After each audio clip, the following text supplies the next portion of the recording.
সবুজ বাংলার সবুজ মাঠে স্বাগত জানাচ্ছি। আমি গাজী সাখাওয়াত। আমার সাথে আছেন সিনিয়র ক্রীড়া সাংবাদিক রুমেল খান। শুরুতে আলোচনা করব ফুটবল নিয়ে। ঘরের মাঠে 3 পয়েন্ট হারালেও হংকংয়ের মাঠে 1 পয়েন্ট পেয়েছে বাংলাদেশ। তবে সেটা বাংলাদেশের জন্য কেবলই সান্ত্বনা। বাংলাদেশ যদি ঘরের মাঠে 3 পয়েন্ট নিতে পারত এবং সিঙ্গাপুরের ম্যাচে শেষ দিকে পেনাল্টিটা পেত, তাহলে হয়তো বাংলাদেশের আক্ষেপটা ঘুচত। তবে সেই আক্ষেপ নিয়ে বাংলাদেশকে ফিরতে হচ্ছে। সে সম্পর্কে বিস্তারিত জানবো ভাইয়া আপনার কাছ থেকে। ধন্যবাদ আপনাকে। অনেক ফুটবল প্রেমী হয়তো ভাবতে পারেন যে ঘরের মাঠে হংকং আমাদের চেয়ে 38 ধাপ এগিয়ে, 38 ধাপ এগিয়ে আমাদের চেয়ে স্ট্রং দল হংকংয়ের মাঠেই আমরা অন্তত মানে আমাদের হারতে হয়নি, একটা পয়েন্ট নিয়ে এসেছি। কিন্তু বাস্তবতা হচ্ছে এই ম্যাচটা আমরা ড্র করাতে আমরা কিন্তু 1980 সালের পর মানে দীর্ঘ 45 বছর পর এএফসি এশিয়ান কাপের মূল পর্বে যাওয়ার যে একটা সম্ভাবনা তৈরি হয়েছিল, সেই সম্ভাবনার কিন্তু অপমৃত্যু কিন্তু এই ড্র করার মাধ্যমে কিন্তু রচিত হয়ে গেল।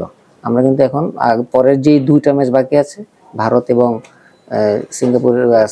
এবং আরেকটি সিঙ্গাপুরের বিরুদ্ধে, সেই ম্যাচে যদি আমরা জয়লাভও করি কিন্তু আমাদের পয়েন্ট যা হবে সেটি দিয়ে কিন্তু মূল পর্বে কোয়ালিফাই করার মতো কিন্তু যথেষ্ট হবে না। তার মানে আজকে কিন্তু বাংলাদেশ ফুটবলের জন্য একটি বেদনাময় দিন, কারণ বাগে পেয়েও ঘরের মাঠে হংকংকে আমরা হারাতে পারিনি।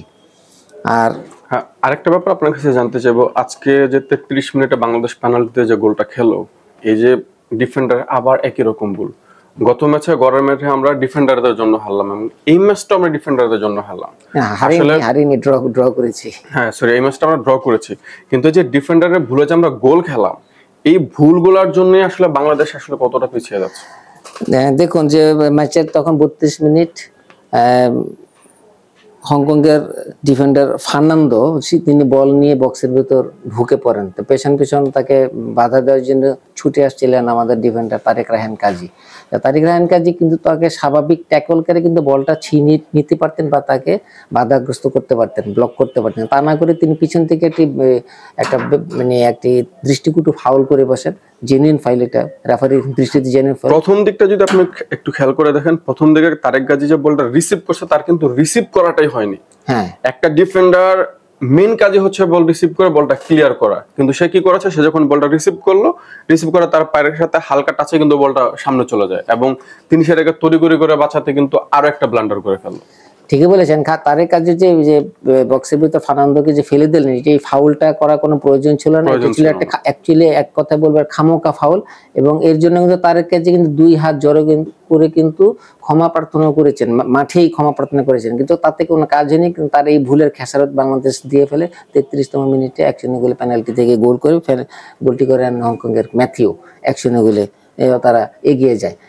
আর এই 73 মিনিটে বাংলাদেশের জন্য একটি সুখবর আসে, সেটি হচ্ছে বাংলাদেশের সামির সোমকে ফাউল করেন হংকংয়ের একজন প্লেয়ার। তাকে রেফারি লাল কার্ড দিয়ে বের করে দিলে 10 জনের দলে হংকং পরিণত হয়। তো এর 10 মিনিট পর 83 মিনিটে কিন্তু বাংলাদেশ সমতায় ফেরে। বক্সের ভিতর ফয়সাল আহমেদ ফাহিম একটি উড়ন্ত ক্রস দেন, সেই ক্রসটি বক্সের ভিতরে ফাহমিদুল ইসলাম হেড দেন। সেই হেডের বলটি বক্সে জটলার ভেতরে চমৎকার ভাবে প্লেসিং শটে বল জড়িয়ে দিয়ে উল্লাসের মাথায় আমাদের ফরওয়ার্ড রাকিব হোসেন এক গোলে তখন সময়টায় ফিরে। তখন আমরা আশা আবার বাংলাদেশ দল বুক বাদে এই বুঝে বাংলাদেশ দল আর হয়তো আরো একটি গোল করে তারা হয়তো জয়ী, প্রথমবারের মতো হংকংকে 6ষ্ঠবারের বা 5মবারের মতো মোকাবেলায়, যে আগের মোকাবেলাতে সবগুলোতে হার ছিল, শুধু একটি ছিল ড্র। হয়তো এই প্রথম হংকংয়ের বিরুদ্ধে আমাদের জয়ের 7টা আসবে। অ্যাডেড টাইম 6 মিনিট, 90 মিনিট শেষে 9 মিনিট অ্যাডেড টাইম দেওয়া হয়। সেই অ্যাডেড টাইমে কিন্তু বাংলাদেশ হংকংয়ের উপর যথেষ্ট বা প্রচন্ড চাপ সৃষ্টি করে খেলে, কিন্তু দুর্ভাগ্যবশত ফিনিশিং এর অভাবে কিন্তু বাংলাদেশের ফরওয়ার্ডে কিন্তু তা থেকে কিন্তু গোল করতে পারেনি। ফলে ম্যাচটি ড্র হয় এবং বাংলাদেশের স্বপ্নভঙ্গ হয় মূল পর্বে যাওয়া বিষয়। ফাহমিদুলের হেডের কথা বলছিলেন, এরকম একটা ডুয়ার ডাই ম্যাচে ফাহমিদুলকে কি শুরুর একাদশে রাখা উচিত ছিল না? ঠিকই বলেছেন।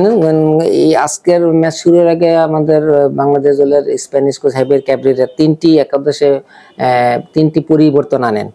কারণ গত ম্যাচের একাদশে তাজউদ্দিন, সোহেল রানা এবং ফাহিমকে কিন্তু তিনি রাখেন জায়ান আহমেদকে, তপু বর্মনকে, যিনি ইনজুরি থেকে ফিরে এসে মোটামুটি পুরোপুরি ফিট হয়েছেন, এবং আরেক তপু শাকিল আহাদ তপুকে।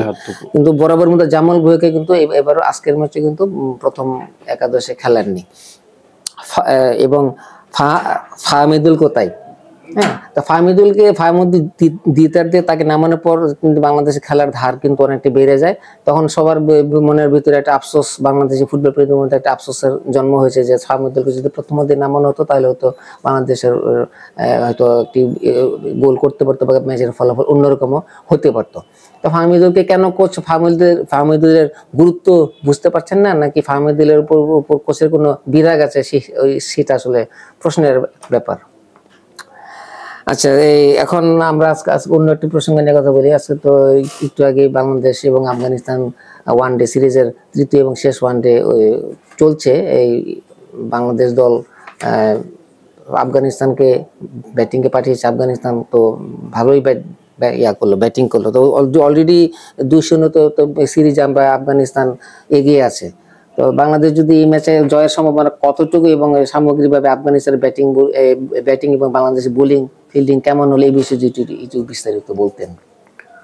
আফগানিস্তান 50 ওভার ব্যাট করে 293 রান করেছে 9 উইকেটে।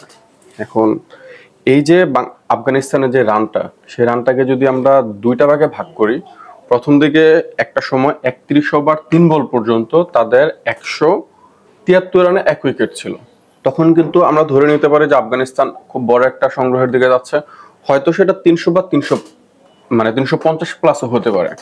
কিন্তু আপনি যদি ঠিক পরক্ষণে দেখেন, বাংলাদেশ কিন্তু আবার একটা দুর্দান্ত কামব্যাক করেছেন এবং সেখানে part time bowler Saif Hasan 4 over bowl করে 3 উইকেট নিয়েছেন এবং একটা সময় বাংলাদেশ 48 রানে তাদের 6টা উইকেট নিয়ে ফেলে।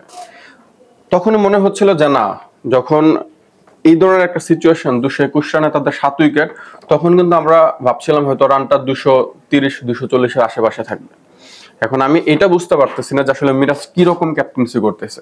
মিরাজের ক্যাপ্টেন্সিটা আসলে প্রশ্নবিদ্ধ। এখানে আপনি দেখেন 49তম ওভারে মিরাজ 1 ওভার বল করে, মানে 6টা বল করে সে 25টা রান দিয়েছে এবং এই 25 রানে কিন্তু বাংলাদেশের জন্য এখন অনেক বেশি রান হয়ে দাঁড়িয়েছে। আপনি দেখেন যে এর আগে যখন শ্রীলঙ্কার সাথে আফগানিস্তানের ম্যাচ ছিল, ওয়াইলালের বলে কিন্তু নবী 5টা ছক্কা মেরেছিল। তো এটা জানার পরে কিভাবে মোহাম্মদ নবীর মতো একটা ব্যাটসম্যানের সামনে যায়, যে মোহাম্মদ নবীর একটা সময় 21 বলে 17 রান ছিল, তার ইনিংসটা শেষ হয়েছে 37 বলে 62 রান করে। তার মানে মাঝের যে 14 বল ছিল, সেই 14 বলে মোহাম্মদ নবীর সংগ্রহ হচ্ছে 45 রান। তাহলে আপনি ভাবেন যে মানে এই যে মিরাজের খামখেয়ালিপনা, আপনার ইন্টারন্যাশনাল একটা ম্যাচে মিরাজের মতো একটা স্পিনার কখনোই 49তম ওভার বল করতে পারে না। আর আরেকটা ব্যাপার হচ্ছে মিরাজের ক্যাপ্টেন্সি মানে যাচ্ছে তাই হচ্ছে। একে তো নিজে ব্যাটিং এ ফর্মে নাই, দ্বিতীয়ত হচ্ছে তার লাস্টের দিকে মানে এই ধরনের রিস্ক আপনি নিতে পারেন না। যখন আপনি একটা ভালো কোয়ালিটি, মানে মোহাম্মদ নবী না হয় অন্য কোনো ব্যাটসম্যানের সেটা অন্যরকমের কথা ছিল, মোহাম্মদ নবী এমন একটা প্লেয়ার যে হচ্ছে ফ্রাঞ্চাইজি লিগ খেলে ঘুরে বেড়াচ্ছেন সারা বিশ্বেই, এরপর হচ্ছে তিনি আইপিএল এ নিয়মিত খেলোয়াড়। তো তার বিরুদ্ধে মিরাজের এরকম ক্যাপ্টেন্সি করা ঠিকই হয়, মানে কোনোভাবে এটা মানানসই না। আর আপনাকে যদি আমি আরো একটা ব্যাপার বলি, গত ম্যাচের কথা যদি আমরা একটু টানি, সেখানে আফগানিস্তানের সংগ্রহ ছিল 190 রান, বাংলাদেশ কিন্তু 109 রান অল আউট হয়েছে। তো সেক্ষেত্রে এখন আপনার জয়ের বিষয়টাতে আমরা যদি একটু বাংলাদেশের টপ অর্ডারের টপ অর্ডার অন্তত 100 থেকে 200 রানের মধ্যে যদি একটা পার্টনারশিপ করতে পারে, সেক্ষেত্রে হয়তো একটা সম্ভাবনা থেকে যায়। কিন্তু কথা হচ্ছে আমরা গত ম্যাচে যেভাবে ব্লান্ডার ব্যাটিং করেছি, আসলে বাংলাদেশের সম্ভাবনাটা আপনার কাছে কতটা মনে হচ্ছে? আমার কাছে মনে হচ্ছে এই ম্যাচটিতে উইন করাটা বাংলাদেশের জন্য খুবই টাফ হয়ে যাবে, কারণ অলরেডি স্কোরবোর্ডে প্রতিপক্ষের 293 জমা হয়ে আছে। তারপর বাংলাদেশ ব্যাটিং করতে নামবে, একটা প্রেশার তো আছেই। আর প্রথম 15 ওভার আমি বরাবরই বলে আছি, প্রথম 15 ওভার 10 থেকে 15 ওভার একটা ভাইটাল, একটা ক্রুশিয়াল মোমেন্ট। এই সময়টার মধ্যে বা এই ওভারের মধ্যে যদি বাংলাদেশ উইকেট হারিয়ে ফেলে, তাহলে কিন্তু পরবর্তী ব্যাটসম্যানদের উপর কিন্তু আরো অবধারিতভাবে চাপের সৃষ্টি করে। প্রথম 15 ওভার দেখে শুনে যদি খেলতে পারে বাংলাদেশ, তাহলে হয়তো একটা বড় পার্টনারশিপের দিকে বাংলাদেশ ধাবিত হবে। যেটা প্রশ্নের জায়গাটা হচ্ছে বাংলাদেশের যে ব্যাটিং বা বাংলাদেশের যে ব্যাটিং লাইন আপ রিসেন্টলি তারা যেরকম ব্যাট করতেছে, আপনার নির্ভরযোগ্য ব্যাটসম্যানটা কি, যার উপরে আপনি আশাবাদী হতে পারেন? ধারাবাহিকভাবে কারোর উপরে আস্থা স্থাপন করা যাচ্ছে না, কারোর উপর আস্থা স্থাপন করতে পারছে না যে তিনি ধরে খেলবেন বা দলের হাল ধরবে, সেরকম কাউকে আসলে আমাদের এই মুহূর্তে চোখে পড়ছে না। এটা হচ্ছে বাংলাদেশ দলের মাইনাস পয়েন্ট। আপনি দেখেন জাকির আলী অনেক, তাহিদ হৃদয়, এরপর আমরা যদি শুরুর দিকে ধরি তানজিদ হাসান তামিম বা সাইফ হাসান, আমরা যদি ফিনিশিং এর দিকে কথা বলি সেখানে নুরুল হাসান সোহান, এবং মেহেদী মিরাজ হয়তো মিডল অর্ডার আসতে পারে। তাহলে আপনি একটা বিষয় দেখেন যে কেউ ধারাবাহিক না, তো সেক্ষেত্রে বাংলাদেশকে এই ম্যাচ জিততে হলে অবশ্যই মানে আউট অফ দ্য বক্স কিছু করে দেখাতে হবে। আউটস্ট্যান্ডিং কিছু না করতে পারলে তো এই ম্যাচ উইন করাটা আসলে সো টাফ। তারপর দেখা যাক, এখন ম্যাচের 50 ওভার এখন বাকি আছে, সেই 50 ওভারে বাংলাদেশের ব্যাটার আসলে কতটুকু নিজেদের সামর্থ্য প্রমাণ করতে পারে। ধন্যবাদ। সবুজ বাংলা সবুজ মাঠের আজকের আয়োজন এই পর্যন্তই। আগামীকাল একই সময় দেখা হবে খেলার বিভিন্ন আয়োজন নিয়ে। সে পর্যন্ত সাথেই থাকুন। ধন্যবাদ।